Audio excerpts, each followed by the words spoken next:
ಇವಾಗ ಒಂದು ಇನ್ವೆಸ್ಟಿಗೇಷನ್ ಅಂತ ಬಂದಾಗ ಪೊಲೀಸ್, ಕೋರ್ಟ್, ನೆಕ್ಸ್ಟ್ ಸಿಐಡಿ ಅಂತ ಆಲ್ಮೋಸ್ಟ್ ಎಲ್ಲ ಜನರಿಗೆ ಪರಿಚಯ ಇರುತ್ತೆ. ಆದ್ರೆ ಇವಾಗ ಒಂದು ಫಾರೆನ್ಸಿಕ್ ಅಂತ ಹೇಳಿದ ತಕ್ಷಣ, ನ್ಯಾಯ ವಿಧಿ ವಿಜ್ಞಾನ ಅಂತ ಹೇಳಿದ ತಕ್ಷಣ ಹೆಚ್ಚಿನವರಿಗೆ ಇದರ ಬಗ್ಗೆ ಮಾಹಿತಿ ಇರಲ್ಲ ಸರ್. ಆದ್ರಿಂದ ಪ್ಲೀಸ್ ನಮ್ಗೆ ಅದ್ರ ಬಗ್ಗೆ ಮಾಹಿತಿ ಕೊಡ್ತೀರಾ? ಫಾರೆನ್ಸಿಕ್ ಅಂತ ಹೇಳಿದ್ರೆ ಏನು? ಫಾರೆನ್ಸಿಕ್ ಅಂದ್ರೆ ವಿಧಿ ವಿಜ್ಞಾನ ಹೇಳಿದ.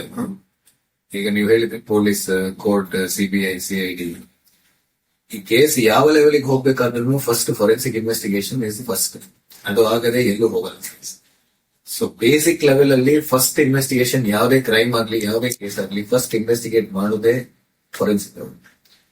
ಪೊಲೀಸ್ ಜೊತೆ ಪೊಲೀಸ್ ಮತ್ತೆ ಫಾರೆನ್ಸಿಕ್ ಅವರು ಒಟ್ಟಾಗಿ ಇನ್ವೆಸ್ಟಿಗೇಷನ್ ಮಾಡಿ. ಫಾರೆನ್ಸಿಕ್ ಅಂದ್ರೆ ನಮ್ಗೆ ಯಾವ್ದಾದ್ರು ಕ್ರೈಮ್ ಆದ್ರೆ ಆ ಕ್ರೈಮ್ ಮಾಡಿದವರು ಯಾರು, ಸಾವಾಗಿದ್ರೆ ಸಾವು ಯಾವ ರೀತಿಯಲ್ಲಿ ಆಗಿದೆ, ಸಹಜ ಸಾವು, ಅಸಹಜ ಸಾವು.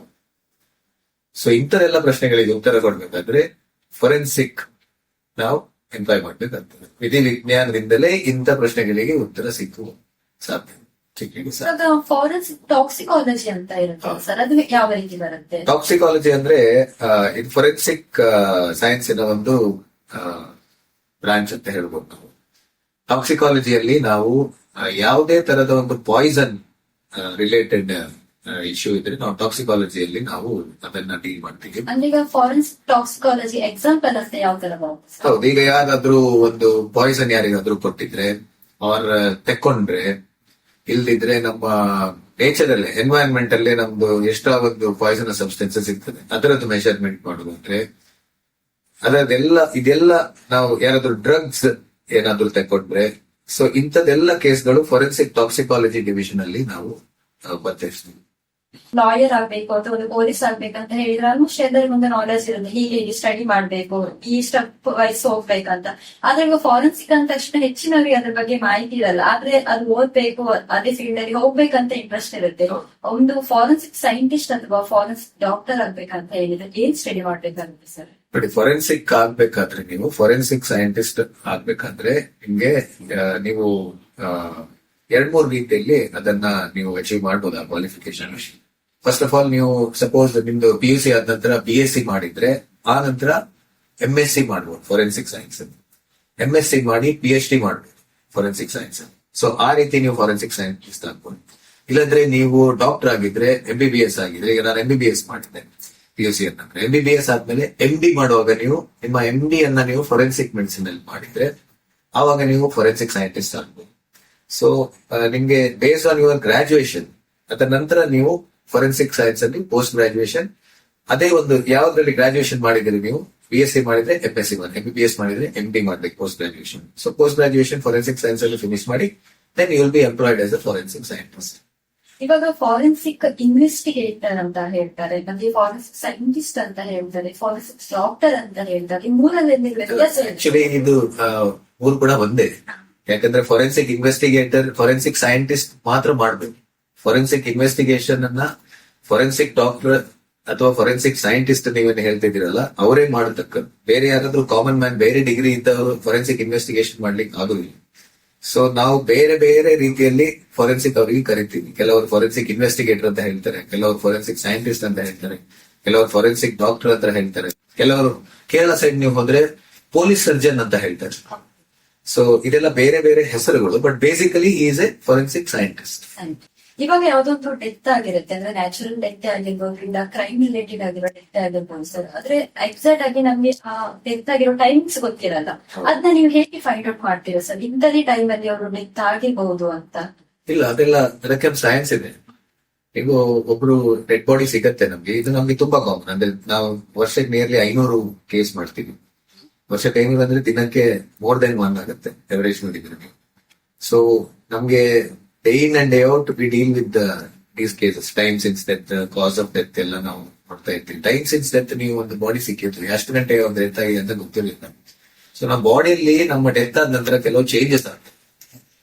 ಅಂದ್ರೆ ನಾವು ಅದನ್ನ ಕೂಲಿಂಗ್ ಆಫ್ ದ ಬಾಡಿ ಅಂತ ಹೇಳ್ತೀವಿ, ಇಲ್ಲದ ಸ್ಟಿಫನಿಂಗ್ ಆಫ್ ದ ಬಾಡಿ ಅಂತ ಹೇಳ್ತೀವಿ, ಪೋಸ್ಟ್ ಮಾರ್ಟಮ್ ಲಿಮಿಡಿಟಿ ಅಂತ ಹೇಳ್ತೀವಿ. ಇದೆಲ್ಲ ಚೇಂಜಸ್ ಸೈಂಟಿಫಿಕಲಿ ಕೆಲವು ಚೇಂಜಸ್ ಆಗ್ತದೆ ಡೆತ್ ಆದ ನಂತರ. ಸೊ ಕೂಲಿಂಗ್ ಅಂದ್ರೆ ಬಾಡಿ ಕೋಲ್ಡ್ ಆಗ್ತದೆ, ಸ್ಟಿಫನಿಂಗ್ ಅಂದ್ರೆ ಬಾಡಿ ತುಂಬಾ ಸ್ಟಿಫ್ ಆಗ್ಬಿಡುತ್ತೆ, ರೈಗರ್ ಮಾರ್ಟಿಸ್ ಅಂತ ಹೇಳ್ತೀವಿ, ಕಟ್ಟಿದಾಗ ಆಗ್ತದೆ. ಸೊ ಇದೆಲ್ಲ ಚೇಂಜಸ್ ಅನ್ನ ನಾವು ನೋಡಿ ನಮ್ಗೆ ಗೊತ್ತಿರುತ್ತೆ ಈ ಚೇಂಜ್ ಎಷ್ಟು ಹೊತ್ತಲ್ಲಿ ಆಗ್ತದೆ ಅಂತ. ಸೊ ಈ ಚೇಂಜ್ ಅನ್ನ ನೋಡಿ ನಾವು ಅವರ ಡೆತ್ ಎಷ್ಟು ಗಂಟೆ ಆಗಿರ್ಬೋದು ಅಂತ ನಾವು ಲೆಕ್ಕಾಚಾರಕ್ಕೆ ಸುಲಭ. ಇದು ಜಸ್ಟ್ ನಾನು ಎಕ್ಸಾಂಪಲ್ ಹೇಳಿದ್ದು. ಇಂಥ ತುಂಬಾ ಬಾಡಿಯಲ್ಲಿ ತುಂಬಾ ಚೇಂಜಸ್ ಆಗ್ತದೆ, ಕಣ್ಣಲ್ಲಿ ಚೇಂಜಸ್ ಆಗ್ತದೆ, ಸ್ಕಿನ್ ಅಲ್ಲಿ ಚೇಂಜಸ್ ಆಗ್ತದೆ, ತುಂಬಾ ಚೇಂಜಸ್ ಆಗ್ತದೆ. ಸೊ ಇದೆಲ್ಲ ಚೇಂಜಸ್ ನೋಡಿ ನಮ್ಗೆ ಇದು ಎಷ್ಟು ಗಂಟೆಗೆ ಆಗಿದ್ದು ಅಂತ ಕಂಡಿಡ್ಲಿಕ್ಕೆ ತುಂಬಾ ಸುಲಭ ಆಗ್ತದೆ. ನೀವು ಪಿಕ್ಚರ್ ಅಲ್ಲಿ ಮಾತ್ರ ಕೆಲವು ಪಿಕ್ಚರ್ ಅಲ್ಲೆಲ್ಲ ನೋಡ್ತೀರಿ ನೀವು, ತಕ್ಷಣ ಸಡನ್ ಆಗಿ ಗಂಟೆ ನಿಂತೋಗ್ತದೆ, ಅವನ ವಾಚ್ ನಿಂತೋಗ್ತದೆ. ಸೊ ಅದೆಲ್ಲ ಪಿಕ್ಚರ್ ಅಲ್ಲಿ ಮಾತ್ರ ಆಗುತ್ತದೆ. ಸೈಂಟಿಫಿಕಲಿ ಅದೆಲ್ಲ ನಾವು ನೋಡುದು. ಸೈಂಟಿಫಿಕ್ ಮೆಥಡ್ಸ್ ನಾವು ಯೂಸ್ ಮಾಡಿ ಟೈಮ್ ಸೆನ್ಸ್ ಕೊಡ್ಲಿಕ್ಕೆ ಆಗುದಿಲ್ಲ, ಯಾಕಂದ್ರೆ ಅದು ಕೇಸ್ ಆಗತ್ತೆ. It has a legal bearing. ಅದ್ರ ನಮ್ಮ ರಿಪೋರ್ಟ್ ಮೇಲೆ ಯಾರಿಗಾದ್ರೂ ಶಿಕ್ಷೆ ಆಗ್ಬಹುದು. ಸೊ ಅನ್ಸೈಂಟಿಫಿಕ್ ಮೆಥಡ್ಸ್ ನಾವು ಕೊಡ್ಲಿಕ್ಕೆ ಆಗುತ್ತೆ. ಸೈಂಟಿಫಿಕ್ ಮೆಥಡ್ಸ್ ಅನ್ನು ಎಂಪ್ಲಾಯ್ ಮಾಡಿಯೇ ನಾವು ಟೈಮ್ ಸಿನ್ಸ್ ಡೆತ್ ನಾವು ಹೇಳ್ತೀವಿ. So these are some of the things that help you in detecting times. ಇವಾಗ ನೈಟ್ ಟೈಮ್ ಅಂದ್ರೆ ಈ ಅಟೋಪ್ಸಿ ಅಥವಾ ಈ ಮರಣೋತ್ತರ ಪೋಸ್ಟ್ ಮಾರ್ಟಮ್ ಅಂತ ಏನ್ ಕರೀತಾರೆ ಅದನ್ನ ಮಾಡಲ್ಲ ಅಂತ ಕೆಲವೊಂದು ಇನ್ಸಿಡೆಂಟ್ ಅಲ್ಲಿ ಹೇಳ್ತಾರೆ. ಅದು ನಮ್ಗೆ ನಿಜಾನ ಅಥವಾ ಫೇಕ್ ಅಂತ? ಇಲ್ಲ, ಆಕ್ಚುಲಿ ನೈಟ್ ಅಟೋಪ್ಸಿ ಅಂತ ಹೇಳ್ತೀವಿ ನಾವು. ಅಂದ್ರೆ ಸಾಯಂಕಾಲ ಸೂರ್ಯಾಸ್ತದ ಬಳಿಕ ಆಗುವಂತ ಕೇಸಸ್ ಇಲ್ಲಿ ನಾವು ಮಾಡ್ತೀವಿ. ಆಕ್ಚುಲಿ ನಮ್ಗೆ ಮಾಡಬಾರದು ಅಂತ ಏನ್ ಇಲ್ಲ, ನಮ್ಗೆ ನಮ್ಮ ಹತ್ರ ಅಡಿಕ್ವೇಟ್ ಫೆಸಿಲಿಟೀಸ್ ಇದ್ರೆ ನಾವು ಮಾಡ್ಬೋದು. ಕೆಲವು ಮಾರ್ಚರೀಸ್ ಅಲ್ಲಿ ಡೇ ಲೈಟ್ ಅಲ್ಲಿ ಮಾಡ್ಲಿಕ್ಕೆ ಸುಲಭ ಆಗ್ತದೆ, ನೈಟ್ ಟೈಮ್ ಅಲ್ಲಿ ಅಷ್ಟು ಲೈಟಿಂಗ್ ಫೆಸಿಲಿಟೀಸ್ ಇರುವುದಿಲ್ಲ. ಸೊ ಹಾಗೆಲ್ಲ ಇರುವಾಗ ನಮ್ಗೆ ಲೈಟಿಂಗ್ ಫೆಸಿಲಿಟೀಸ್ ಎಲ್ಲ ಕರೆಕ್ಟ್ ಇಲ್ಲದಿದ್ರೆ ನಮ್ಗೆ ಸೈಂಟಿಫಿಕ್ ಎವಿಡೆನ್ಸ್ ಮಿಸ್ ಆಗೋ ಚಾನ್ಸಸ್ ಇರ್ತದೆ. ಸೊ ಆ ಪರಿಸ್ಥಿತಿ ಬಂದಾಗ ಮಾಡಬಾರ್ದು. ಬಟ್ ನಿಮ್ಮ ಹತ್ರ ಅಡಿಕ್ವೇಟ್, ನಮ್ಮ ಇಲ್ಲಿ KFC ಮಣಿಪಾಲದಲ್ಲಿ ಅಡಿಕ್ವೇಟ್ ಫೆಸಿಲಿಟೀಸ್ ಇದೆ, ಲೈಟಿಂಗ್ ಆಗ್ಲಿ ಬೇರೆ ಯಾವುದೇ ಫೆಸಿಲಿಟೀಸ್ ಆಗ್ಲಿ. ಸೊ ನೈಟ್ ಅಟೋಪ್ಸಿಸ್ ಕೂಡ ನಾವು ಮಾಡ್ತೀವಿ. ಫೆಸಿಲಿಟೀಸ್ ಇದ್ರೆ ನೀವು ಯಾವ ಟೈಮಿಗೂ 24/7 ನೀವು ಯಾವ ಟೈಮಿಗೂ ಮರಣೋತ್ತರ ಪರೀಕ್ಷೆ ನಡೆಸಬಹುದು, ಏನ್ ಪ್ರಾಬ್ಲಮ್. ಇವಾಗ ಒಂದು ಡೆಡ್ ಬಾಡಿ ಸಿಗುತ್ತೆ ಸರ್, ಅಂದ್ರೆ ಅದು ಹೇಗೆ ಯಾವ ಸಿಚುವೇಶನ್ ಇದೆ ಅಂತ ನಮ್ಗೆ ಗೆಸ್ ಮಾಡ್ಲಿಕ್ಕೆ ಆಗಲ್ಲ. ಒಂದೇ ಬರ್ನ್ ಆಗಿರ್ಬಹುದು, ಇಲ್ಲ ಕೊಳೆತ ಸ್ಥಿತಿಯಲ್ಲಿ ಇರಬಹುದು, ಇಲ್ಲ ಸ್ಕೆಲಿಟನ್ ಅಸ್ಥಿ ಪಂಜರನೇ ಸಿಚುವೇಶನ್ ಅಲ್ಲಿ ಸಿಕ್ಕಿರ್ಬಹುದು. ಅದನ್ನ ನೋಡಿದ ತಕ್ಷಣ ಇದು ಹುಡುಗಿನ ಅಥವಾ ಇದು ಯಾವ ಏಜ್ ನವ್ರು ಇರ್ಬಹುದು ಅಂತ ನಮ್ಗೆ ಜನಸಾಮಾನ್ಯರಿಗೆ ಗೆಸ್ ಮಾಡ್ಲಿಕ್ಕೆ ಚಾನ್ಸಸ್ ಇಲ್ಲ. ಅದನ್ನ ನೀವ್ ಹೇಗೆ ಸರ್ ಅಬ್ಸರ್ವ್ ಮಾಡಿ ಹೇಳ್ತೀರಾ ಅವ್ರ ಏಜ್ ಎಷ್ಟಾಗಿರ್ಬಹುದು, ಯಾವ ಇದಿರ್ಬಹುದು ಅಂತ? ಅದು ಸುಲಭ ನಮ್ಗೆ. ಅಂದ್ರೆ ಸೈಂಟಿಫಿಕಲಿ ನೋಡಿದಾಗ ನಮ್ಗೆ ನಾವು ಟೈಮ್ ಸಿನ್ಸ್ ಡೆತ್ ನಾನು ಏನೆಲ್ಲ ಸೈಂಟಿಫಿಕ್ ಎಕ್ಸಾಂಪಲ್ಸ್ ನಿಮಗೆ ಕೊಟ್ಟಿಲ್ಲ, ಅದೇ ರೀತಿಯಲ್ಲಿ ನಮ್ಗೆ ಅವರದ್ದು ಜೆಂಡರ್ ಇರ್ಲಿ, ಅವರದ್ದು ಏಜ್ ಇರ್ಲಿ, ನಮ್ಗೆ ಪತ್ತೆ ಹಚ್ಚಿಸ್ಲಿಕ್ಕೆ ತುಂಬಾ ಈಸಿ, ನಾಟ್ ಟು ಡಿಫಿಕಲ್ಟ್. ನಾವು ಅವರದ್ದು ಬೋನ್ಸ್ ನೋಡ್ತೇವೆ, ಅವರದ್ದು ಟೀತ್ ನೋಡ್ತೇವೆ. ಸೊ ಇದೆಲ್ಲ ನೋಡಿ ನಮ್ಗೆ ಅವರದ್ದು ಏಜ್ ಎಷ್ಟು ಅಂತ ಸುಲಭದಲ್ಲಿ ಗೊತ್ತಾಗುತ್ತೆ. ಅವರದ್ದು ಜೆಂಡರ್ ಯಾವುದು, ಮೇಲಾ ಫಿಮೇಲಾ ಅಂತ ವೆರಿ ಈಸಿಲಿ ಗೊತ್ತಾಗುತ್ತೆ. ಅಂದ್ರೆ ಬೋನ್ಸ್, ನಮ್ಮ ಬೋನ್ಸ್ ಅಲ್ಲಿ, ನಮ್ಮ ಟೀತ್ ಅಲ್ಲಿ, ನಮ್ಮ ಬಾಡಿಯಲ್ಲಿ ಫಿಮೇಲ್ ಮತ್ತೆ ಮೇಲ್ ಸ್ವಲ್ಪ ಚೇಂಜಸ್ ಇರ್ತದೆ. ನಾವು ಈಗ ಒಂದು ಹುಡುಗಿ, ನಿಮ್ಗೂ ನಮ್ಗೂ ನೋಡುವಾಗ ನಮ್ಗೆ ಜನರಿಗೆ ಗೊತ್ತಾಗ್ತದೆ ನೀವು ಹುಡುಗಿನ ಹುಡುಗ ಅಂತ. ಬಟ್ ಸ್ಕೆಲಿಟನ್ ಇದ್ದಾಗ ಗೊತ್ತಾಗುದಿಲ್ಲ. ಸೊ ಬೋನ್ಸ್ ಅಲ್ಲಿ ಕೂಡ ನಮ್ಗೆ ಹೊರಗಿನ ನೋಟದಲ್ಲಿ ನಾವು ಹೇಗೆ ಡಿಫ್ರೆಂಟ್ ಇರ್ತೇವೆ ಮ್ಯಾನ್ ಅಂಡ್ ವುಮೆನ್, ಬೋನ್ಸ್ ಅಲ್ಲಿ ಕೂಡ ಚೇಂಜಸ್ ಇರ್ತದೆ ಒಳಗಡೆ. ಸೊ ನಮ್ಗೆ ಅದು ಗೊತ್ತಿರ್ತದೆ. ಇವಾಗ ಅಂತ ಹೇಳಿದ್ರೆ ಕೆಲವೊಂದು ಕೇಸಸ್ ಅಲ್ಲಿ ಸುಟ್ಟು ಹಾಕಿರ್ತಾರೆ, ಯಾವ್ದೋ ಒಂದು ಕೊಲೆ ಮಾಡಿ ಸುಟ್ಟು ಹಾಕಿರ್ತಾರೆ. ಆ ಸಿಚುವೇಶನ್ ಅಲ್ಲಿ ಬೂದಿ ಮಾತ್ರ ಸಿಗುತ್ತೆ. ಅದ್ರಲ್ಲಿ ಹೇಗೆ ಸರ್ ಫೈಂಡ್ ಔಟ್ ಅಂತ ಕೆಲವು ಕೇಸಸ್ ಅಲ್ಲಿ ಸ್ವಲ್ಪ ಕಷ್ಟ, ಏನು ಇಲ್ಲಿದ್ರೆ. ಅಂದ್ರೆ ನಮ್ಗೆ ನಾವು ಬೇಸಿಕಲಿ ನಾವು ಏನು ಸಿಕ್ಕದಿದ್ರೆ ನಮ್ಗೆ ಒಂದು ಸೆಲ್, ನ್ಯೂಕ್ಲಿಯೇಟೆಡ್ ಸೆಲ್ ಅಂತ ಹೇಳ್ತೀವಿ ನಾವು. ನಮ್ಗೆ ಒಂದು ಸೆಲ್ ಸಿಕ್ಕಿದ್ರು ಕೂಡ ನಮ್ಗೆ DNA ಮಾಡಬಹುದು. DNA ಫಿಂಗರ್ ಪ್ರಿಂಟಿಂಗ್ ಅಂತ ಹೇಳ್ತೀವಿ ನಾವು. DNA ಮಾಡ್ಬೇಕಾದ್ರೆ ಅಟ್ಲೀಸ್ಟ್ ಸೆಲ್ ಬೇಕು. ಒಂದು ಹೇರ್ ಇರ್ಬೋದು, ಬೋನ್ ಸೆಲ್ ಇರ್ಬೋದು, ಆರ್ಗನ್ ಸ್ಕಿನ್ ಸೆಲ್ ಇರ್ಬೋದು. ಯಾವ್ದಾದ್ರು ಒಂದು ಚಿಕ್ಕದು ಇದು ಸಿಕ್ಕಿದ್ರು ಕೂಡ ನಮ್ಗೆ ಅದರಿಂದ DNA, ಸಲೈವ ಸಿಕ್ಕಿದ್ರು ಸಾಕು, ಬೇರೆ ಏನು ಬ್ಲಡ್ ಸಿಕ್ಕಿದ್ರು ಬೆಸ್ಟ್ ಬಿಡಿ. ಸೊ ಯಾವ್ದಾದ್ರು ಒಂದು ನ್ಯೂಕ್ಲಿಯೇಟೆಡ್ ಸೆಲ್, ಸ್ವಲ್ಪ ಟಿಶ್ಯೂ ಸಿಕ್ಕಿದ್ರು ಕೂಡ ನಮ್ಗೆ, ಅವ್ರ ಫ್ಲೂಯಿಡ್ ಸಿಕ್ಕಿದ್ರು ಕೂಡ ನಮ್ಗೆ DNA ಮಾಡ್ಲಿಕ್ಕೆ ಆಗ್ತದೆ. ಸೊ ನಾವು ಅದರಿಂದ ಮಾಡ್ತೇವೆ. ಬಟ್ ಪೂರ್ತಿ ಇದಾಗಿ ಹೋಗಿದ್ರೆ ಸ್ವಲ್ಪ ಕಷ್ಟ ಆಗ್ತದೆ. ನ್ಯೂಕ್ಲಿಯೇಟೆಡ್ ಸೆಲ್ಸೇ ಇಲ್ಲ ಆತರ ಆದ್ರೆ of course there are more scientific methods, new methods which have ನಮ್ಗೆ ಇದ್ ಮಾಡ್ಲಿಕ್ಕೆಲ್ಲ, ನಮ್ಗೆ ಇವನ್ ಡ್ರೈಡ್ ಬ್ಲಡ್ ಸ್ಟೈನ್ ಇಂದ ಕೆಲವೆಲ್ಲ ನಮ್ಗೆ ಇದ್ ಮಾಡ್ಲಿಕ್ಕೆ ಆಗ್ತದೆ. ಹೊಸತ್ತು ಟೆಕ್ನಿಕ್ಸ್ ಬಂದಿದೆ.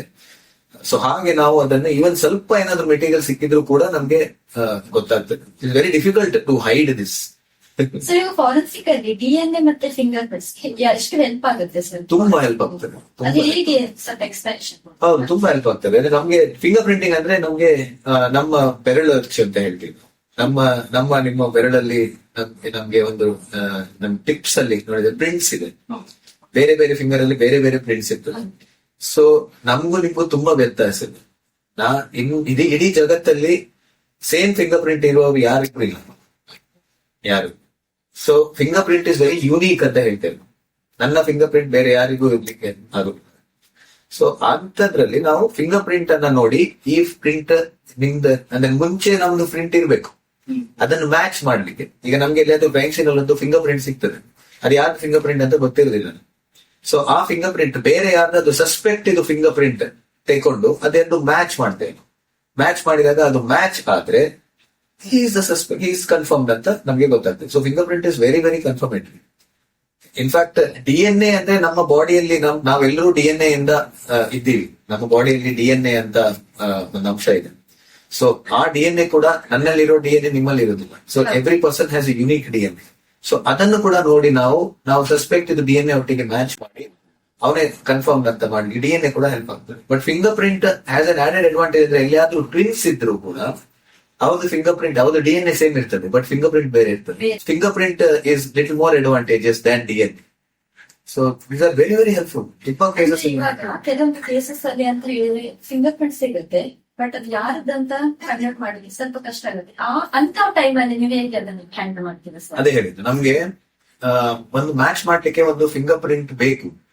ಈಗ ರ್ಯಾಂಡಮ್ ಯಾವ್ದಾದ್ರು ಒಂದು ಕೇಸ್ ಅಲ್ಲಿ ನಮ್ಗೆ ಎಲ್ಲಿಯಾದ್ರೂ ಒಂದು ಫಿಂಗರ್ ಪ್ರಿಂಟ್ ಸಿಕ್ಕಿದ್ರೆ ನಮ್ಮ ರೆಕಾರ್ಡ್ ಇರ್ತದೆ, ಒಂದು ಫಿಂಗರ್ ಪ್ರಿಂಟ್ ಬ್ಯೂರೋ ಅಂತ ಇರ್ತದೆ. ಆ ಫಿಂಗರ್ ಪ್ರಿಂಟ್ ಬ್ಯೂರೋದಲ್ಲಿ ತುಂಬಾ finger prints, criminals finger prints ಎಲ್ಲ ಇರ್ತದೆ. ಅಂದ್ರೆ ಈಗ ನಮ್ಮ ಲೋಕಲ್ ಆಗಿ ನಾವು ಇರ್ತೀವಲ್ಲ, ನಮ್ಮ ಫಿಂಗರ್ ಎಲ್ಲರದ್ದು ಇರುದಿಲ್ಲ. ಅಬ್ರಾಡ್ ವೆಸ್ಟರ್ನ್ ಕಂಟ್ರೀಸ್ ಅಲ್ಲಿ ಇದು ಸಿಸ್ಟಮ್ ತುಂಬಾ ಅಡ್ವಾನ್ಸ್ ಆಗಿದೆ. ಈವರೆಗೆ ನಮ್ಮ ಕಂಟ್ರಿಯಲ್ಲಿ ಫಿಂಗರ್ ಪ್ರಿಂಟ್ ಇದು ಡೇಟಾ ಬ್ಯಾಂಕ್ ಅಂತ ಇದು ಮಾಡ್ಲಿಲ್ಲ, DNA ಡೇಟಾ ಬ್ಯಾಂಕ್ ಕೂಡ ಇಲ್ಲ. ಯಾಕಂದ್ರೆ ವೆಸ್ಟರ್ನ್ ಕಂಟ್ರೀಸ್ ಅಲ್ಲಿ ಎಲ್ಲರದ್ದು ಫಿಂಗರ್ ಪ್ರಿಂಟ್ ಇದು ಇರತ್ತೆ, ಬಟ್ ನಮ್ಮಲ್ಲಿ ಇನ್ನೂ ಸಹ ಅದು ಆಗ್ಲಿಲ್ಲ. ಸೊ ನಾವು ಒಂದು ಕ್ರೈಮ್ ಅಲ್ಲಿ ಯಾರಾದ್ರೂ ಫಿಂಗರ್ ಪ್ರಿಂಟ್ ಸಿಕ್ಕಿದ್ರೆ ನಮ್ಗೆ ಯಾರಾದ್ರೂ ಸಸ್ಪೆಕ್ಟ್ ಇದ್ರೆ ಮಾತ್ರ ಅದು ಯೂಸ್ಫುಲ್ ಆಗ್ತದೆ. ಅಂದ್ರೆ ಈ ಕ್ರೈಮ್ ಅವ್ರು ಮಾಡಿರ್ಬೋದು ಅಂತ ಅವರದ್ದು ಸಸ್ಪಿಷನ್ ಅವರ ಮೇಲೆ ಇದ್ರೆ ಅವರ ಫಿಂಗರ್ ಪ್ರಿಂಟ್ ತೆಗೆದು ಇದೇ ಅದು ಮ್ಯಾಚ್ ಅಂತ ನೋಡ್ಬೋದು. ಸೊ ಅದಕ್ಕೆ ಯೂಶಲಿ ಕೇಸ್ ಆದಾಗ ಒಬ್ಬರದ್ದೇ ತೆಗೆಯೋದಿಲ್ಲ, ಅವರದ್ದು ಕೇಸ್ ಇದು ಸಸ್ಪೆಕ್ಟ್ ತುಂಬಾ ಜನರದ್ದು ಸಸ್ಪೆಕ್ಟ್ ಇದು ತೆಗೊಳ್ಳಿ ಗೆಸ್ಸಿಂಗ್ ಇರ್ಬಹುದು ಅಂತ. ಅವ್ರದ್ದು ಕ್ಲೋಸ್ಲಿ ಗೆಸ್ ಇರ್ಬೇಕಂತಿಲ್ಲ, ಸ್ವಲ್ಪ ಅವ್ರದ್ದು ದೂರದ್ದು ಗೆಸ್ ಮಾಡಿದ್ರು ಕೂಡ ಅವ್ರದ್ದು ತೆಗಿತಾರೆ. ಅಂದ್ರೆ ಎಲ್ಲರದ್ದು ತೆಗೆದು ಏನಾದ್ರೂ ಒಂದು ಮ್ಯಾಚ್ ಆಗುವ ಚಾನ್ಸಸ್ ಇರ್ತದೆ ಅಂತ. ಸೊ ಮ್ಯಾಚಿಂಗ್ ಗೆ ಒಂದು ಫಿಂಗರ್ ಪ್ರಿಂಟ್ ಬೇಕೇ. ಕೋರ್ಟ್ ಅಲ್ಲಿ ಕ್ರಿಮಿನಲ್ಸ್ ಇರ್ತದೆ, ಎಲ್ಲರದ್ದು ಇರುವುದಿಲ್ಲ. ಆಮೇಲೆ ಇನ್ನೊಂದು ಹೇಳಿದ್ರೆ ಕೆಲವೊಂದು ಕೇಸಸ್ ಅಲ್ಲಿ ಇರುತ್ತೆ, ಅಂದ್ರೆ ಅವರಾಗಿ ಸೂಸೈಡ್ ಮಾಡ್ಕೊಂಡಿರ್ತಾರೆ ಅಥವಾ ಇನ್ನೊಬ್ರು ಕೊಲೆ ಮಾಡ್ಬಿಟ್ಟು ಸೂಸೈಡ್ ಅನ್ನೋ ರೀತಿ ಅದನ್ನ ಕನ್ವರ್ಟ್ ಮಾಡ್ತಾರೆ. ಅಂದ್ರೆ ಒಂದು ಡೆತ್ ನೋಟ್ ಸಿಗುತ್ತೆ ಇದ್ದಾಗ, ಆ ಡೆತ್ ನೋಟ್ ಕರೆಕ್ಟ್ ಆಗಿ ಇವರೇ ಅಂದ್ರೆ ಯಾರು ಸೂಸೈಡ್ ಮಾಡ್ಕೊಂಡಿದ್ದಾರೆ ಅವರೇ ಬರ್ದಿರ್ತಾರ ಅಥವಾ ಫೇಕ್ ಆಗಿ ಇನ್ನೊಬ್ರು ಕ್ರಿಯೇಟ್ ಮಾಡಿರ್ತಾರ, ಅದ್ ಹೇಗೆ ಫೈಂಡ್ ಔಟ್ ಮಾಡ್ಬೋದು? ಇಂಥ ಕೇಸಸ್ ನಮ್ಗೆ ಬಂದಿದೆ ಆಕ್ಚುಲಿ. ಡೆತ್ ನೋಟ್ ಅಲ್ಲಿ ನಾವು ಅವರದ್ದು ಫೊರೆನ್ಸಿಕ್ ಅಲ್ಲಿ ಡಿಫ್ರೆಂಟ್ ಡಿವಿಷನ್ಸ್ ಇದೆ. ಗನ್ ಶಾಟ್ ಇಂದ ಮಾಡಿದ್ರೆ ಫೊರೆನ್ಸಿಕ್ ಬ್ಯಾಲಿಸ್ಟಿಕ್ಸ್ ಅಂತ ಒಂದು ಡಿವಿಷನ್ ಇದೆ, ನೀವು ಪಾಯ್ಸನ್ಸ್ ಹೇಳಿದ್ರಿ ಟಾಕ್ಸಿಕಾಲಜಿ ಡಿವಿಷನ್ ಇದೆ, ಹಾಗೆ ನಮ್ದು ಹ್ಯಾಂಡ್ ರೈಟಿಂಗ್ ಡಿವಿಷನ್ ಕೂಡ ಇರ್ತದೆ ಫೊರೆನ್ಸಿಕ್ ಅಲ್ಲಿ. ಸೊ ಅವರದ್ದು ಓಲ್ಡ್ ಹ್ಯಾಂಡ್ ರೈಟಿಂಗ್ ಮತ್ತೆ ಅವರು ಬರೆದ ನೋಟ್ ಅನ್ನ ಮ್ಯಾಚ್ ಮಾಡಿ ಈಸಿಲಿ ಪತ್ತೆ ಹಚ್ತಾರೆ, ಇವರೇ ಬರ್ದದ ಅದು ಅಲ್ವಾ ಅಂತ. ಬಟ್ ಈಗ ಕೆಲವು ಕೇಸಸ್ ಅಲ್ಲಿ ಅವರೇ ಬರ್ದ ನೋಟ್ ಸಹ ನಮ್ಗೆ ಸಿಕ್ಕಿದೆ, ಅವರದೇ ನೋಟ್ ಅದು, ಬಟ್ ಅದು ಸೂಸೈಡ್ ಆಗಿ ಇರುದಿಲ್ಲ, ಬರೆಸ್ತಾರೆ ಫಸ್ಟಿಗೆ. ಅಂತ ಕೇಸ್ ಕೂಡ ಸಿಕ್ಕಿದೆ ನಮ್ಗೆ. ಬಟ್ ಹ್ಯಾಂಡ್ ರೈಟಿಂಗ್ ಮ್ಯಾಚ್ ಮಾಡ್ಲಿಕ್ಕೆ ಅಷ್ಟು ಕಷ್ಟ ಇಲ್ಲ, ಮ್ಯಾಚ್ ಮಾಡ್ತಾರೆ, ಹ್ಯಾಂಡ್ ರೈಟಿಂಗ್ ಎಕ್ಸ್ಪರ್ಟ್ಸ್ ಇದ್ದಾರೆ. ನೆಕ್ಸ್ಟ್ ಅಂತ ಹೇಳಿದ್ರೆ ಇವಾಗ ನೀವು ಯಾವ್ದಾದ್ರು ಎವಿಡೆನ್ಸ್ ಕಲೆಕ್ಟ್ ಮಾಡ್ಲಿಕ್ಕೆ ಹೋಗ್ತೀರಾ ಸರ್, ಅದಕ್ಕೆ ಯಾವ ಟೈಪ್ ಟೂಲ್ಸ್ ಯೂಸ್ ಮಾಡ್ತೀರಾ? ನಮ್ದು ಕಿಟ್ ಬ್ಯಾಗ್ ಅಂತಾನೆ ಇರುತ್ತೆ, ಒಂದು ಕ್ರೈಮ್ ಸೀನ್ ಕಿಟ್ ಅಂತಾನೆ ಇರುತ್ತೆ.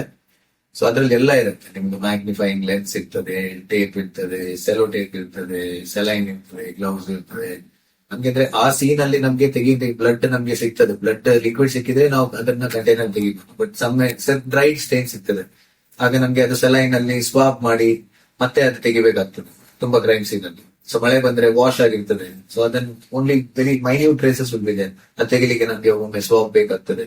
ಸೊ ಇದೆಲ್ಲ ಇನ್ಸ್ಟ್ರೂಮೆಂಟ್ಸ್ ಟೂಲ್ಸ್ ಕಿಟ್ ಅಲ್ಲಿ ನಮ್ದು ಇದ್ರಲ್ಲಿ ಕ್ರೈಮ್ ಸೀನ್ ಕಿಟ್ ಅಲ್ಲಿ ಇರ್ತದೆ. ಇವಾಗ ಯಾವ್ದೊಂದು ಒಬ್ಬ ವ್ಯಕ್ತಿ ಇನ್ನೊಬ್ಬ ವ್ಯಕ್ತಿನ ಕೊಲೆ ಮಾಡಿರ್ತಾನಂತ ಇದ್ದಾಗ ಅವನು ಈ ಬ್ಲಡ್ ಕಲೆಗಳೆಲ್ಲ ಇರುತ್ತೆ, ಬ್ಲಡ್ ಚೆಲ್ಲಿ ಹೋಗಿರುತ್ತೆ. ಸೊ ಅವನು ನೀರ್ ಹಾಕಿ ಆ ಟೈಪ್ ಏನೋ ಲಿಕ್ವಿಡ್ ಹಾಕಿ ಸಾಕ್ಷಿ ನಾಶ ಆಗ್ಬೇಕಂತ ಮಾಡಿರ್ತಾರೆ. ಅದು ನಿಜವಾಗ್ಲೂ ಸಾಕ್ಷಿ ನಾಶ ಆಗುತ್ತಾ ಸರ್, ಅಥವಾ ಅದ್ರಲ್ಲಿ ಏನಾದ್ರು ಸಿಗ್ತದೆ? ಅದು ಯೂಶುವಲಿ ಕ್ಲೀನ್ ಮಾಡಿದ್ರು ಕೂಡ ರಕ್ತದ ಅಂಶಗಳು ನಮ್ಗೆ ಅಲ್ಲಿ ಕರೆಕ್ಟ್ ಆಗಿ ನಾವು ಮಾಡಿದ್ರೆ ಸ್ವಾಪ್ ಮಾಡಿ ಅದು ಇದು ತೆಗೆದ್ರೆ ನಮ್ಗೆ at least some material blood stain ಇದು ಸಿಕ್ಕೇ ಸಿಗ್ತದೆ. ಅವರು ಅಷ್ಟು ಪರ್ಫೆಕ್ಟ್ ಆಗಿ ಇದು ಮಾಡಿದ್ರೆ ಪ್ರಾಬಬ್ಲಿ ಮತ್ತೆ ಸ್ವಲ್ಪ ದಿನ ಹೋದ್ರೆ ಇದಾಗ್ಬೋದು. ಇಲ್ಲಿದ್ರೆ ಎಷ್ಟೇ ಇದು ಪಟ್ರು ಸಹ ನಮ್ಗೆ ಏನಾದ್ರೂ ಒಂದು ಸ್ಟೈನ್ ಅದು ಕಾಣುದಿಲ್ಲ ಕಣ್ಣಿಗೆ, but we will know, we have test which detect the presence of blood there.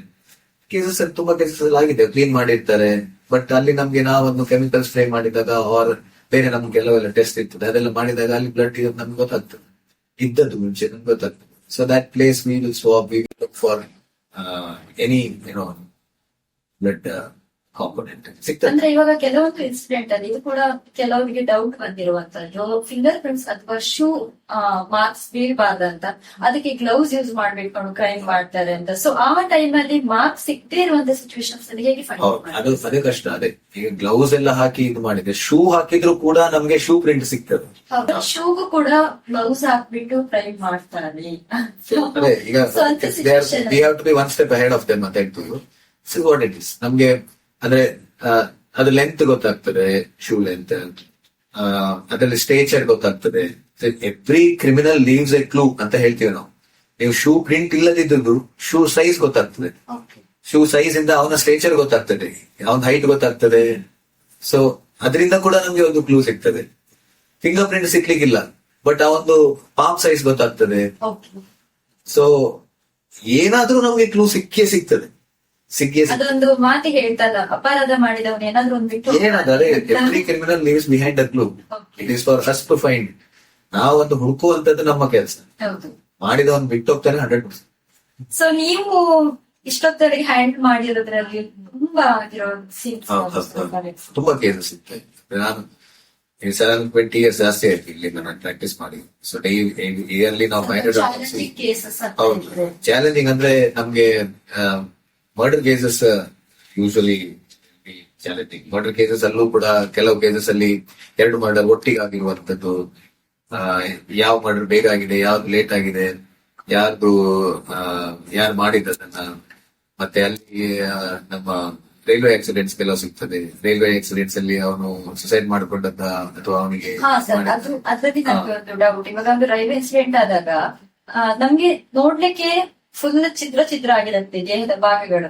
ಅದ್ರಲ್ಲಿ ನೀವ್ ಹೇಗೆ ಅಬ್ಸರ್ವ್ ಮಾಡ್ತಿದ್ರು, ಮರ್ಡರ್ ಆಗಿರ್ಬೋದು ಇಲ್ಲ ಅವ್ರಿಗೆ ಸೂಸೈಡ್ ಮಾಡ್ಕೊಂಡಿರ್ಬೋದು ಅಂತ? ಅದು ಚಾಲೆಂಜಿಂಗ್, ಇದು ಸಮ್ ಚಾಲೆಂಜಿಂಗ್ ಕೇಸಸ್. ಬಟ್ ಅದರಲ್ಲೂ ಕೂಡ ಬಂದಿದೆ ಇಂಥ ಕೇಸಸ್ ಎಲ್ಲ. ಆ ಒಂದು ಪ್ಯಾಟರ್ನ್ ಆಫ್ ಇಂಜುರೀಸ್, ಸುಸೈಡ್ ಮಾಡ್ಕೊಂಡಾದಾಗ ಯೂಶುವಲಿ ಅವನು ಟ್ರೈನಿಗೆ ಅವನ ಸೆಲ್ಫ್ ಅನ್ನ ಪ್ರೆಸೆಂಟ್ ಮಾಡೋ ರೀತಿ ಬೇರೆ ಇರ್ತದೆ, ಅವನಿಗೆ ದೂಡಿದಾಗ ಬೇರೆ ಇರ್ತದೆ. ಕೊಂದು ಅವನಿಗೆ ಅಲ್ಲಿ ಹಾಕಿದ್ರೆ ನಮ್ಗೆ ಬೇರೆ ರೀತಿಯಲ್ಲಿ ಕೊಂದ ಕ್ಲೂಗಳು ಸಿಗ್ತದೆ.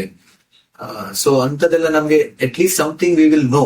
ಪ್ಯಾಟರ್ನ್ ಆಫ್ ಇಂಜುರೀಸ್ ಅದೆಲ್ಲ ನೋಡುವಾಗ ನಮ್ಗೆ ಸುಸೈಡಲ್ ಕನ್ಸಿಸ್ಟೆಂಟ್ ವಿತ್ ಸುಯಿಸೈಡ್ ಅಲ್ಲ ಅಥವಾ ಆಕ್ಸಿಡೆಂಟ್ ಅಲ್ಲ ಅಥವಾ ಮರ್ಡರ್ ಆಗಿದೆ.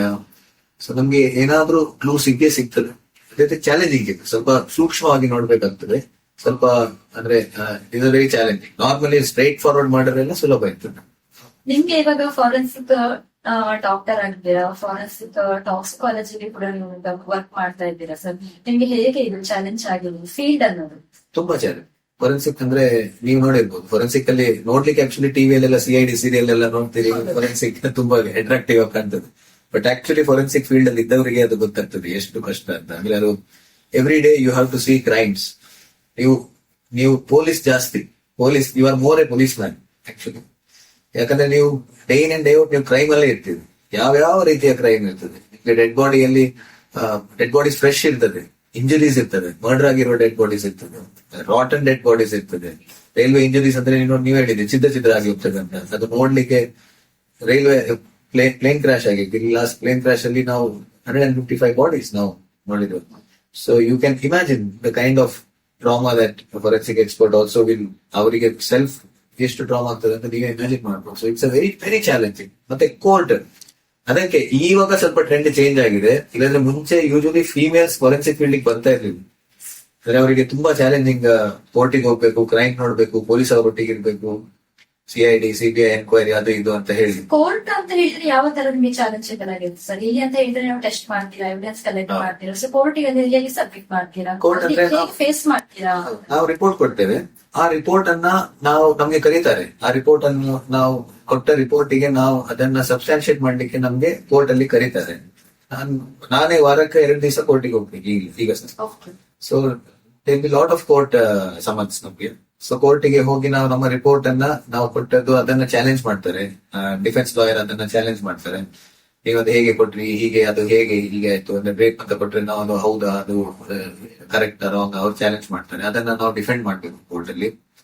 So court is also challenging, ಯಾಕಂದ್ರೆ ಡಿಫೆನ್ಸ್ ಲಾಯರ್ಸ್ ಅದು ಅವರ ಜಾಬ್, ಅವರ ಕ್ಲೈಂಟ್ ಗೆ ಡಿಫೆಂಡ್ ಮಾಡುವಂತದ್ದು ಅವರ ಜಾಬ್. ಸೊ ನಮ್ಮ ರಿಪೋರ್ಟ್ ಅನ್ನ ಅವರ ಕ್ಲೈಂಟ್ ಗೆ ಫೇವರೇಬಲ್ ಆಗುವ ಹಾಗೆ ಅವರು ಸಹ ಡಿಫೆಂಡ್ ಮಾಡ್ಲಿಕ್ಕೆ ಟ್ರೈ ಮಾಡ್ತಾರೆ. So we fight it out. ನೀವು ಪಿಕ್ಚರ್ ಎಲ್ಲೂ ನೋಡಿರ್ತೀರಿ. So court also we have to fight it out with lawyers.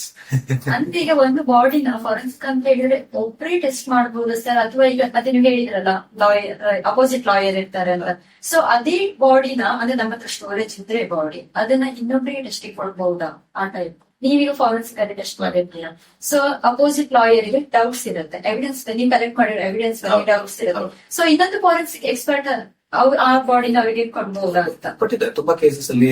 ನಂಗೆ ಕೆಲವು ಕೇಸಸ್ ಬಂದಿದೆ, ನಮ್ಮಲ್ಲಿ ಮಾಡಿದ ಕೇಸಸ್ ಬೇರೆಯವರಿಗೆ ಒಪಿನಿಯನ್ ಕೊಟ್ಟಿದ್ದಾರೆ, ಕಾಮನ್ ಅದು ಆಕ್ಚುಲಿ. ಬೇರೆ ಸೆಕೆಂಡ್ ಒಪಿನಿಯನ್ ಅಂತ ಹೇಳ್ತೇವೆ ನಾವು, ಸೆಕೆಂಡ್ ಅಟಾಪ್ಸಿ ಮಾಡ್ತಾರೆ. ಒಮ್ಮೊಮ್ಮೆ ಕೇಸ್ ಮಾಡಿದನ್ನ ಪೋಸ್ಟ್ ಮಾರ್ಟಮ್ ಆದ ನಂತರ ಕೂದಿರ್ತಾರೆ ಬಾಡಿಯನ್ನ, ಅದನ್ನ ಮೇಲೆ ತೆಗೆದು ಕೂಡ ಪುನಃ ಅಟಾಪ್ಸಿ ಮಾಡಿದ ಸರ್ಕಮ್ಸ್ಟಾನ್ಸಸ್ ಇದೆ. ಅಂತ ಕೇಸಸ್ ಅಲ್ಲಿ ಇವಾಗ ಅಂತ ಹೇಳಿದ್ರೆ ಅಂತಿಮ ಕಾರ್ಯ ಆಗಿರುತ್ತೆ ಅವ್ರದ್ದು, ಅವಾಗ ಅಂತ ಹೇಳಿದ್ರೆ ಒಂದು ಉಸಿರು ಕಟ್ಟಿ ಸಾಯಿಸಿರ್ತಾರೆ ಅಂತ ಇದ್ದಾಗ ಜನರಲ್ ನೋಡ್ಲಿಕ್ಕೆ ಹೋದ್ರೆ ಒಂದೇ ಕೇಸನ್ನ ಮುಚ್ಚಿ ಹಾಕ್ಲಿಕ್ಕೋಸ್ಕರ ಅವ್ರು ಹಾಗೆ ಸತ್ರ ಅಂತ ಹೇಳ್ತಾರೆ. ಇನ್ನೊಂದು ಸಿಚುವೇಶನ್ಸ್ ಅಲ್ಲಿ ಡೌಟ್ಸ್ ಇರುತ್ತೆ ಕೆಲವರಿಗೆ, ಅವ್ರನ್ನ ಮರ್ಡರ್ ಮಾಡಿರ್ಬಹುದು ಅಂತ. ಅಂದ್ರೆ ಅವ್ರನ್ನ ಉಸಿರು ಕಟ್ಟಿ ಸಾಯಿಸಿರೋ ಇನ್ಸಿಡೆಂಟ್ ಇದ್ದಾಗ ಅವ್ರ ಅಂತಿಮ ಕಾರ್ಯ ಆಗಿರುತ್ತೆ ಅಂತ ಹೇಳಿ ಮೂತಾಕಿರ್ತಾರೋ ಅಥವಾ ಬರ್ನ್ ಮಾಡಿರ್ತಾರೋ, ಅಂತ ಸಿಚುವೇಶನ್ಸ್ ಅಲ್ಲಿ ಅಂತ ಹೇಳಿ ಊತಾಕಿದ್ರೆ ತೆಗಿಬಹುದು ಸರ್. ಬರ್ನ್ ಮಾಡಿದ್ರೆ ಕಷ್ಟ. ಅದೇ ನೀವು ಹೇಳಿದಾಗ ಆಗ ಬೂದಿ ಮಾತ್ರ ಇರ್ತದೆ. ಆ ಬಾಡಿ ಇಲ್ದಿದ್ರೆ ನಮ್ಗೆ ಅದು ಮರ್ಡರ್ ಇದ್ರಲ್ಲಿ ಮಾಡಿದ್ದಂತ ಹೇಳಲಿಕ್ಕೆ ಭಾರಿ ಕಷ್ಟ. ಅದು ಯಾರ್ದು ಬಾಡಿ ಅಂತ ನಮ್ಗೆ ಸ್ವಲ್ಪ ಸಿಕ್ಕಿದ್ರು ಕೂಡ DNA ಮಾಡಿ ಅದನ್ನ ಬೂದಿಯಲ್ಲಿ ಕೂಡ ನಮ್ಗೆ ಸ್ವಲ್ಪ ಇದರ ಅಂಶ ಸಿಕ್ಕಿದ್ರೆ, ಎಲ್ಲಿಯಾದ್ರೂ ಟಿಶ್ಯೂ ಸಿಕ್ಕಿದ್ರೆ ಅದು DNA ಮಾಡಿ ನಾವು ನೋಡ್ಬೋದು. ಬಟ್ ಬೂದಿ ಮಾತ್ರ ಇದ್ರೆ ಬಾಡಿ ಫುಲ್ ಬರ್ನ್ ಮಾಡಿದ್ರೆ ಅದು ಮರ್ಡರ್ ಮಾಡಿದ ಆಗಿದೆ ಅಂತ ಹೇಳಲಿಕ್ಕೆ ಒಬ್ರು ನೋಡಿರ್ತಾರೆ ಅವ್ರು ಈ ಜಾಗದಲ್ಲಿ ಸತ್ತಿರ್ತಾರಂತ, ಅಲ್ಲಿ ಏನಾದ್ರು ನೋಡಿ ಎವಿಡೆನ್ಸ್ ಕಲೆಕ್ಟ್ ಮಾಡಬಹುದು. ಅದೇ ಸರ್ಕಮ್ಸ್ಟಾನ್ಷಿಯಲ್ ಎವಿಡೆನ್ಸ್ ಕೂಡ ಸಿಗ್ತದೆ. ಅಲ್ಲಿ ಏನಾದ್ರು ಸೀನ್ ಡಿಸ್ಟರ್ಬ್ ಆಗಿದ್ರೆ ಅದೆಲ್ಲ ಕೇಸ್ ಅಲ್ಲಿ ಲಾಯರ್ ಪಬ್ಲಿಕ್ ಪ್ರಾಸಿಕ್ಯೂಟರ್ ಅಂತ ಹೇಳ್ತೀವಿ ನಾವು, ಅವ್ರ ಮುಂದೆ ಇಡುವಂತ ಅಂಶಗಳು. ಅಂದ್ರೆ ಸೀನ್ ಅಲ್ಲಿ ಹೀಗೆ ಸ್ಟ್ರಗಲ್ ಆಗಿತ್ತು, ಚಾನ್ಸ್ ಇರ್ಬೋದು, ಸೀನ್ ಅಲ್ಲಿ ನಮ್ಗೆ ಇದು ಸಿಕ್ಕಿದೆ, ಅವರದ್ದು ಬ್ಲಡ್ ಸಿಕ್ಕಿದೆ, ಅವರದ್ದು ಅವ್ರಿಗೆ ಕುತ್ತಿಗೆ ಇದು ಮಾಡಿದ್ದು ನಮ್ಗೆ ಒಂದು ಮೆಟೀರಿಯಲ್ ಸಿಕ್ಕಿದೆ. ಸೊ ಆ ಮೆಟೀರಿಯಲ್ ಏನಾದ್ರು DNA ಸಿಕ್ಕಿದ್ರೆ, ಇವರು ಬರ್ನ್ ಮಾಡಿದ ನಂತರ ಅವರದ್ದು ಬೂದಿಯಲ್ಲಿ ಏನಾದ್ರು ಅವರಿಗೆ DNA ಸಿಕ್ಕಿದ್ರೆ ಅದನ್ನ ಮ್ಯಾಚ್ ಮಾಡಿ ಅದು ಇವರದೇ ಅಂತ ಹಾಗೆಲ್ಲ ಫೈಟ್ ಮಾಡ್ತಾರೆ. But it won't be as strong as when the body is available. So ಇವಾಗ ಮೇನ್ಲಿ ಸೊಸೈಟಿಯಲ್ಲಿ ಇರುವುದಂತ ಹೇಳಿದ್ರೆ ಈ ಮಾದಕ ದ್ರವ್ಯ ಅಂತಾರೆ ಸರ್, ಡ್ರಗ್ಸ್ ಆಗಿರ್ಬೋದು, ಈ ತರ ಯಾವುದೇ ಕೇಸಸ್ ಆಗಿರ್ಬೋದು, ಅಥವಾ ಸೈಕ್ರೋಟ್ರೋಫಿಕ್ ಪದಾರ್ಥ ಅಂತ ಏನ್ ಹೇಳ್ತಾರೆ. ಸೊ ಇದ್ರ ವಿರುದ್ಧ ನೀವು ತುಂಬಾನೇ ಆಂದೋಲನ ಮಾಡಿದ್ದೀರಾ ಅಂತ ನಾನು ಕೇಳ್ಪಟ್ಟಿದ್ದೇನೆ. ಈ ಜನಸಾಮಾನ್ಯರಿಗೆ ಅದ್ರ ವಿರುದ್ಧವಾಗಿ ಏನಾದ್ರೂ ಒಂದು ಒಳ್ಳೆ ಅಂಶ ಹೇಳ್ತೀರಾ ಸರ್? ನಾನು ಅದೇ ಈಗ ನಾನು ಮಾಡ್ತಾ ಇದ್ದೀನಿ, ಈಗ ಕೂಡ ನಾಡ್ದು ಈ ಮೊನ್ನೆ ಮಾಡಿದ ನೆಕ್ಸ್ಟ್ ತಿಂಗಳು ಕೂಡ ಬೆಂಗಳೂರು ನೆಕ್ಸ್ಟ್ ಮಂತ್ ಹೋಗ್ತಾ ಇದ್ದೀನಿ. ಸೊ ಇದರ ಬಗ್ಗೆ ಕಂಟಿನ್ಯೂಸ್ ಆಗಿ ಅಂದ್ರೆ ನಾನು ನೋಡ್ತಾ ಇದ್ದೀನಿ, ಫಾರೆನ್ಸಿಕ್ ಎಕ್ಸ್ಪರ್ಟ್ ಆಗಿದ್ರಿಂದ ದಿವಸಕ್ಕೆ ನಮ್ಮ ಪೊಲೀಸರು ನಮ್ಗೆ ಇಲ್ಲಿ ಡ್ರಗ್ಸ್ ತಗೊಂಡವರು, ಅವರ ಪೊಸಿಷನ್ ಅಲ್ಲಿ ಡ್ರಗ್ಸ್ ಸಿಕ್ಕಿರುವಂತವ್ರು ಎಲ್ಲರಿಗೆ ಕರ್ಕೊಂಡ್ ಬರ್ತಾರೆ. ಎಷ್ಟಾ ಯಂಗ್ಸ್ಟರ್ಸ್, ಎಲ್ಲರೂ ಯಂಗ್ಸ್ಟರ್ಸ್ ಆಗಿರ್ತಾರೆ. ಅವರದ್ದು ಅದೇ ಇಷ್ಟು ಯಂಗ್ಸ್ಟರ್ಸ್ ಅನ್ನ ಈ ಡ್ರಗ್ಸ್ ಅಲ್ಲಿ ಇಷ್ಟು ವೇಸ್ಟ್ ಆದ್ರೆ ಲೈಫ್ ಮುಂದೆ ನಮ್ ಗತಿ. So that's a very very important. ನೀವು ಹೇಳಿದಾಗೆ ಸೋಷಿಯಲ್ ಕಾಸ್ ಅದು.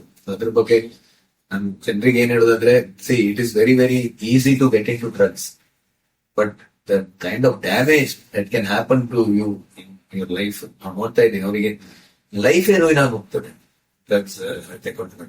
ಅವ್ರು ಡ್ರಗ್ಸ್ ಇಂದ ಹೋಗೋ ಫಸ್ಟ್ ಟೈಮ್ ಡ್ರಗ್ಸ್ ತಗೊಳ್ಳೋ ಮುಂಚೆನೆ ಅವರಿಗೆ ಅವೇರ್ನೆಸ್ ಒಂದು ಕ್ರಿಯೇಟ್. ಅದಕ್ಕೋಸ್ಕರ ನಾವು ಶಾಲೆಗಳಲ್ಲಿ, ಕಾಲೇಜ್ಗಳಲ್ಲಿ, ಮೊನ್ನೆ MJ ಮಾಡಿದೆ, ಎಲ್ಲ ಕಡೆ ಹೋಗಿ ನಾವು ಅದರ ಬಗ್ಗೆ ಒಂದು ಅವೇರ್ನೆಸ್ ಕ್ರಿಯೇಟ್ ಮಾಡ್ಲಿಕ್ಕೆ ನಾವು ಪ್ರಯತ್ನ ಪಡ್ತಾ ಇದ್ದೀವಿ. ಅವೇರ್ನೆಸ್ ಇದ್ರೆ ಇಟ್ ಈಸ್ ಅಂದ್ರೆ ಅವರು ಫಸ್ಟ್ ಸ್ಟೆಪ್ ತಗೊಳ್ಳೋ ಮುಂಚೆನೆ ಅದು ಸ್ವಲ್ಪ ಥಿಂಕ್ ಮಾಡ್ತಾರೆ.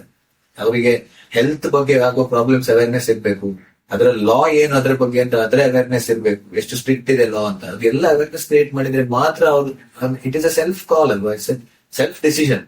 ಸೊ ಕೆಲವೊಂದು ಕೇಸಸ್ ಅಲ್ಲಿ ಸರ್, ಅಂದ್ರೆ ಅವರಾಗಿ ಡ್ರಗ್ಸ್ ತಗೊಳ್ಳೋರು ಅಂತ ಹೇಳಿದ್ರೆ ಅದಕ್ಕೆ ಹವ್ಯಾಸ ಅಂತಾರೆ. ಅದೇ ಇನ್ನೊಬ್ರು ಕೆಲವೊಂದು ಸಿಚುವೇಶನ್ಸ್ ಅಲ್ಲಿ ಕ್ರೈಮ್ ರಿಲೇಟೆಡ್ ಆದ ಟೈಮ್ ಅಲ್ಲಿ ಇಂಜೆಕ್ಟ್ ಮಾಡೋದಿಲ್ಲ ಫೋರ್ಸ್ಫುಲ್ಲಿ. ಸೊ ಆವಾಗ ಒನ್ಸ್ ಅವ್ರು 2 times ಅವ್ರ ಬಾಡಿ ಇಂಜೆಕ್ಟ್ ಮಾಡಿದಾಗ ಸೊ ಅವ್ರು ಅದಕ್ಕೆ ಇದಾಗ್ತಾರ ಅಂತ ಹೇಳಿ. ಇಟ್ ನೀಡ್ ನಾಟ್ ಬಿ, ಅಂದ್ರೆ ಎಡಿಕ್ಷನ್